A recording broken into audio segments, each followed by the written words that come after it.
I'd like to start off by discussing that how students continue to fail this exit exam and that the passing rate is decreasing.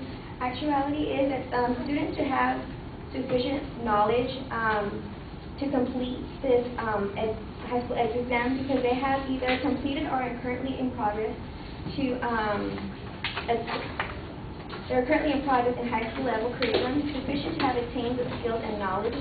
So they should already have this knowledge that they're going to be tested on. It's nothing new. It's already been taught when you were in elementary school. So therefore, it shouldn't be no surprise as to what's being tested. Also, stated by Richard Reardon from the Los Angeles Times, if we weren't to have, what this California exam is doing, he says, in other words, the appellate court will decide whether schools should hand out diplomas to students who have repeatedly failed and demonstrated 8th grade math skills and 10th grade reading skills. Could you imagine a judge deciding to accept such a loose diploma granting policy, a policy in which educators normally send students into the workforce of college lacking basic skills, therefore setting them up by failure? So maybe there are a lot of students who aren't passing the exams. Many students won't pass the high school exam. However, just because students can't pass this test doesn't mean that you should just get rid of it and it has absolutely no use for it to be implemented. It actually has a great use for it, and if your student is struggling by passing this exam, then maybe there's a little extra work should be done on behalf of the students and the school. So right now, right now, in order to graduate, students, seniors, and states need to pass the test. A test mining that they can take as many as 6 times before the end of the senior year. This exam only assesses whether students have attained 8th grade math levels and 10th grade English levels. That's correct. Students only need to demonstrate middle school math and basic entry-level high school English skills.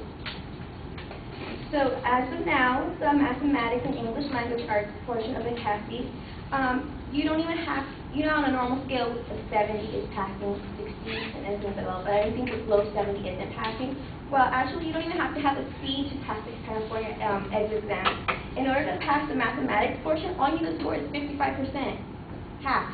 You're a little over half, and you're good to go. As far as the language arts and reading portion, you have to pass by 60%. Still, here it's 70, 60, you really don't like it, you have to get a D and you're good to go as well with the English portion. Therefore, it shouldn't be that hard to pass. But if you do, again, have struggles, there are things I will mention for the school sites or schools are doing to help you out. So as reported by the a+algebra.com, students that fail a portion of the exam must, by law, be offered extra instruction to learn what they need in order to pass. You can, and in order to do so, you just contact the school. They'll obviously contact you stating that you did not pass the California exit exam, and they will give you advice as to what other things that you can do.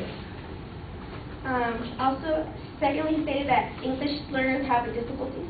Well, the students must complete, if you're in English, English is your second language, students must complete 6 months of instruction in reading, writing, and comprehension during the first 24 months of enrollment in California school system. Therefore, you should have already started practicing your English skills before you even started school, and therefore, it shouldn't be no surprise if you take a test and there's English. You should have a basic understanding of what's going to be tested on, what you're going to be tested on. And thirdly, I want to speak about how the money is spent. The money isn't just thrown in the air and like, well, what can we do with it? We have this test, and therefore, as stated by the ECS.org, schools that use this test use it for their advantage. Overall weakness is, well, what it does is it prompts schools to see where they lack, and they get funds to help those areas in which kids are doing poorly on. And so schools can identify and address student weaknesses early.